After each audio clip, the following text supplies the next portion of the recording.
Previously on Surviving Sliptopia. There should be another guy right here. And we'll do this. Like so. One of those. Like that. And like so. So now I should be able to come over and test. And see what I got going on. It gets difficult because the indicator has to be wired to the output. The button has to be wired to the input. And then to wire redstone back and forth, down and up, gets a little bit tricky.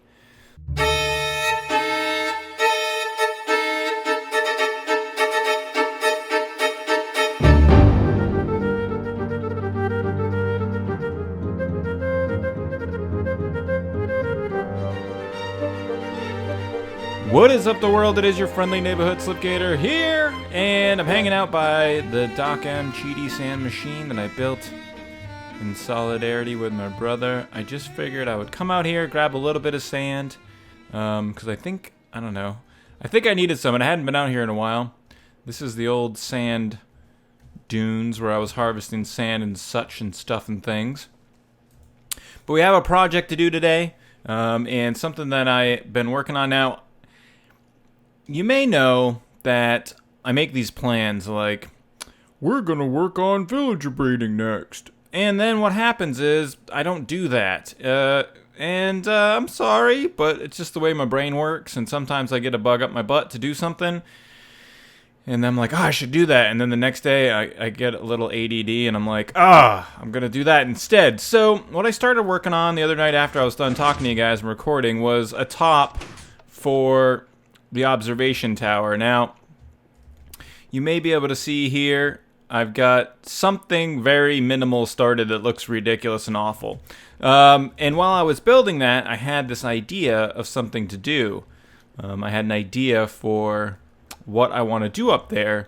And it's going to be kind of interesting and perhaps difficult. But yeah, so that's what we're going to do today. We're going to go up there and build something. I'm going to talk about it when I get up there. But I've been harvesting the field. I have 4 and this much double chests full of sugarcane. So villager breeding can kind of wait while I work on other things and this fills up. Because if I get the villager breeding done and then this isn't ready yet, it won't make any sense. But yeah, so as I build, I'll continue to work on this stuff and those things. But yeah, happy Wednesday to you guys. Thanks very much for all the new subscribers. Channel's growing. It's pretty awesome. Got a lot of great comments. I appreciate you guys' support. You guys have left great comments, and a lot of people have been saying they really like what's going on the channel, and they're really glad that they found it, and I'm really glad that you found it. So that's very, very cool. Before we start to work on that, I thought that we would talk about what's going on with the Cathedral spawner. So I got my Cathedral spawner. We got the 2 spawning beds. One's down over there and one's down over there. Now I've got this wiring done and I'm actually pretty proud of it. I'm pretty proud of this. It doesn't look like much, but yay! So what that means, similarly to the slime spawner, is that when this light is on, it means the spawner's turned on. And you should see in a couple minutes that we start getting mobs coming up. Now the reason I'm pretty proud of this is because this is a lot of wiring to put in this space. So I had to lose some of the water. As you can see, this was like a complete mirror image. So over on this side, the water kind of goes in over there. I had to lose a little bit of that. It's not really noticeable when you walk by. I mean, it is noticeable, but not that noticeable. But inside of this space, the reason that I'm kind of proud is because I have vertical downward wiring for this button and then vertical upward wiring for the light. And that all comes down into here where there's a T flip-flop. And so kind of the tricky part is that the vertical downward wiring comes to here, which initiates the T flip-flop, and then the upward wiring comes off of here and then back up. And to have these 2 wiring pieces so close together and still have them work and not interfere, yeah, I guess the spawner's working, was a little tricky. And so the wiring goes off or comes back in through here. Here's my T flippity floppity. And there's all my wiring and stuff. So that's kind of the mechanics of it and how it works. Yeah, so I'm pretty proud of it. I like it. I was like, oh, that's a thing. I made it. It's a thing that I made, and it works, and I like it. And so what I can do before we do this, you can see the mobs are coming now. We got mobs up there. Come on, buddy. Come on. Hey, what's up, creepy? Aw. So we can head down, and I'll show you in the X-ray machine each one of the states. So right now, everything should be unlit. And there you can see, here's one of the spawning beds right there, and then the other spawning bed is over there. And then we'll take this out. One of those, one of these, one of those. And then we'll head back up. I'll turn it off, and then I'll bring you back over, and you can see what it looks like, just so you kind of get an idea. If this is something that you want to do in your world, you'll have kind of an idea of how it works. So if we hit this, you kind of barely can hear the T flip-flop. That light goes off. And then if we head back over to the X-ray machine, you'll see that all the lights are on. I hope. Yep, so there you can see the lights are on in that bed, and there you can see the lights are on in that bed. Now, there's still going to be mobs that move through the bed and out as the lights turn on. So it'll take, where am I? It'll take a minute for everything to kind of turn off. But it's nice because what I can do now is kind of isolate my spawns. And one of the things that I'm kind of excited about that is kind of interesting that can actually help to make it so that spawns don't happen in the canvas is because of my slime farm, I am able to direct my spawns specifically all to slimes. So you know that there's a spawn cap limit of about 70 mobs in your area, in the general area around you. And as my buddy Woolly Creeper has proven just recently in one of his videos, that slimes don't despawn at the same rate as mobs do. So what that means is that if I let this build up and have about the maximum amount of slimes contained here in this area, it means that other mob spawns, hostile mob spawns, won't happen in the places around the canvas that are slightly dark. Because all of the spawns will be relegated to, I think that's the correct term, they'll be forced into the slime farm here, and they'll all be stuck in this area. So it's kind of neat. It's kind of a neat concept, and it's something that actually I haven't seen done before. So basically, I've kind of stopped hostile mob spawns in my world by utilizing the fact that slimes don't despawn to keep a reservoir of mobs in the world so that other hostile mobs don't spawn here. Yeah, so pretty cool stuff, and something that you can actually do in your world. I haven't necessarily tested it, but I think that I'm going to end up testing it. See, obviously you can see there's a guy right there, so not 100%. Can I still get him? Yep. So not 100%, and that's something that I can test just by letting this build up and kind of see when it builds up, if I make a dark area somewhere else, if I can stop spawns. We can try that one day. But for today, I thought we would head up top and work on the top of the observation tower to kind of finish the observation tower. Let me see, where's my sand? So let's stick this sand away, and then I got some, yeah, those guys. I'll need some ladders. I'll need this glowstone. I'll keep the rest of that stone with me as well, and the dirt for scaffolding. I am going to need a bunch of this stuff. We'll bring it all. We'll bring all of that. And then actually, how many spaces I got? 3. Just for giggles, I only have about 3 spaces, but I will stick 3 stacks in here to smelt while I'm up there doing stuff. So yeah, I thought about it, and what I thought was that we would build a top onto the tower, but also kind of utilize one of the designs that's in the world. And in my world, I use a lot of water. I use a lot of smooth, a lot of textures that are very smooth. Snow, smooth stone, ice, as you can see. And I thought that we would keep that theme. And I don't know if this will actually look good, because I haven't built it yet, of course, so we're not really quite sure how it's going to look. But what I thought we would try to do is build a shallow dome of water above this. And it's going to be a little tricky. Working with water, which I have done quite a bit in my world, is tricky. Not really the word. Amazingly difficult might be better. But I think as of right now, one of the biggest things that I'm worried about is leaks. And I'm pretty sure, and I can test it right here, that I won't have any leaks. I won't have any leaks. This half slab ring goes around. It covers up all the redstone. So there's redstone underneath here in a couple of spots. So that's the design. That's the reason the slabs are designed in this way. Now I do have a 1/2 slab space here, which I kind of thought was neat, and you can't really see it from the ground.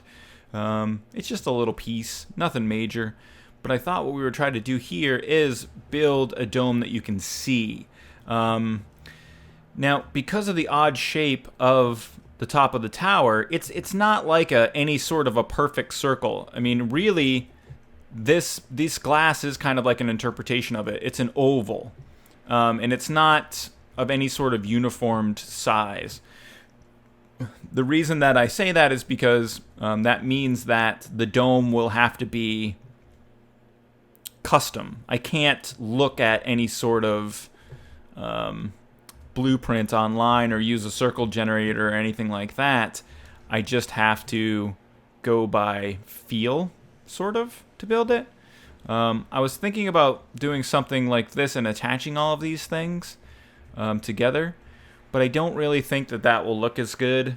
And I don't really know, to be honest with you, if the dome will look that good. I have my reservations about it, but I thought that what I would do is basically take the dome I kind of have built here already, and then just enlarge it. So I kind of like the height that these are at, and so that's why I thought I got some torches around here. But what we do is just kind of come up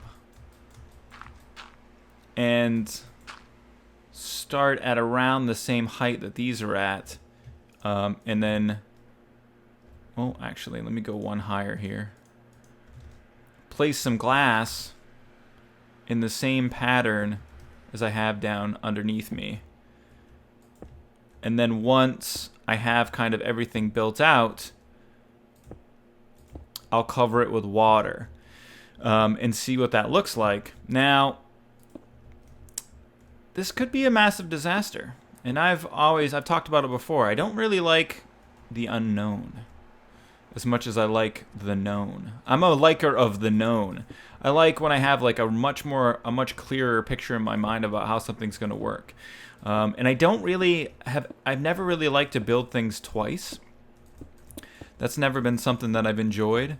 But I think that in this instance, it's going to be best to just experiment. I have a bunch of silk touch, and so I'm not super worried about losing glass or anything like that. And so I can just kind of experiment, and I'm just moving my water from above to below. But I can experiment with it, and if it doesn't really work, then that's okay. It's no big whoop, because I can just come up here and tear it down. And yeah, I'm trying to broaden my horizons. So that's what we're gonna do, and you're gonna get to enjoy one of the cool speedy uppy bits. Let's do it.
Alright, so we're done. I want to show you guys kind of what it looks like from afar. You can go ahead and get Google results for SM58 ready, because that's kind of what it looks like. It's got a bit of a microphone thing going on to it, and I'll tell you what, it's definitely bigger. It has a bulbous head, and I like it. So I think it's cool. It's original. I've never seen anything like it before. So, and the whole point was, you're never really going to see it. I mean, you're going to see it, but not a lot. And it really was just to add more blue and kind of turn it into a bigger piece of the world. Something I go like this in the circle. So it matches the cathedral. It matches the pumpkin watermelon farm. But I want to take you up and kind of show you what my plans are for the top here, and maybe do a little bit more building real quick to finish it off. Fingers crossed on the elevator here. And we made it. Oh my gosh, it was lagging a little bit. So I only washed away redstone once. Up on the top, I washed away some of the curtain, and this is kind of what I have going on up here. But what I wanted to do real fast, there is a little bit of work still to be done.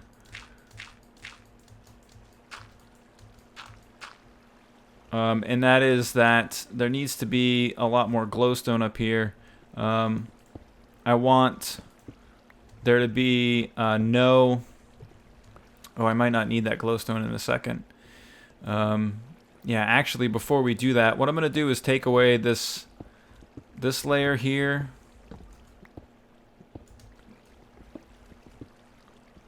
I still want there to be part of a roof, but not the entire roof. Or roof. Or roof, depending on geographically where you are. If you're in a foreign country and you speak a different language, I'm not sure how to say roof in any other language. But... okay, I think like that, and then I think all of these can go. Oh, that was unfortunate. Because, let me see here. Just use soap touch on those. But I think that was unfortunate as well. Always remember, kids, gravity.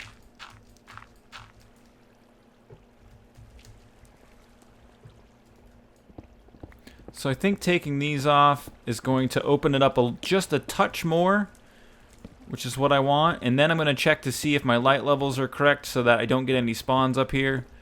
I don't want there to be any spawns. I am noticing that it feels like the water flowing is creating a bit of lag, which is not awesome. Alright, so let's see if there are any spawnable points. And I think... I'm only going to need one of these, but you're going to be able to see it from the ground. We'll see what it looks like. I'll probably end up putting another one up. Let me just look at my light levels. 9, 10, 8, 9, 10, 8, 9. Oh, I got to get rid of all these torches first. I do want to put another stone there. Another stone here. And there. And I shouldn't have any spawnable light up in this area. Spawnable light levels, pardon me. No, it looks like I'm good. I am getting some glitchiness though. Alright, so let's take a look at what she looks like. Let's clean up our mess.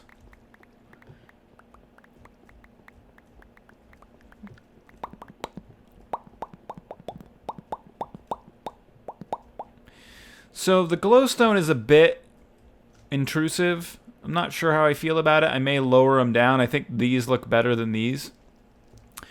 But all in all, I think it opens the room up a bit, and I am a fan of it. I like it. I think it was good. I hope it was something that you liked as well, because it was a ton of hard work. So if you liked it, hit the like button. Leave a comment. Tell me if you liked it. Tell me if you hated it. Actually, don't tell me if you hated it. Just even if you hated it, say you liked it, and you also like sandwiches. That's the code for I hated it. And then in my mind, I'll just ignore you. No, I won't. I'm just joking. But yeah, that's going to be it for today, guys. I hope you had fun hanging out, building the roof, topping the tower, and all that good stuff. And I'm going to go get more sugarcane. because I have 4.5 chests of it, and I want to have 12. But yeah, that's it. We'll walk beautifully into the sunset, and I hope you have a great rest of your day. Ki-hi.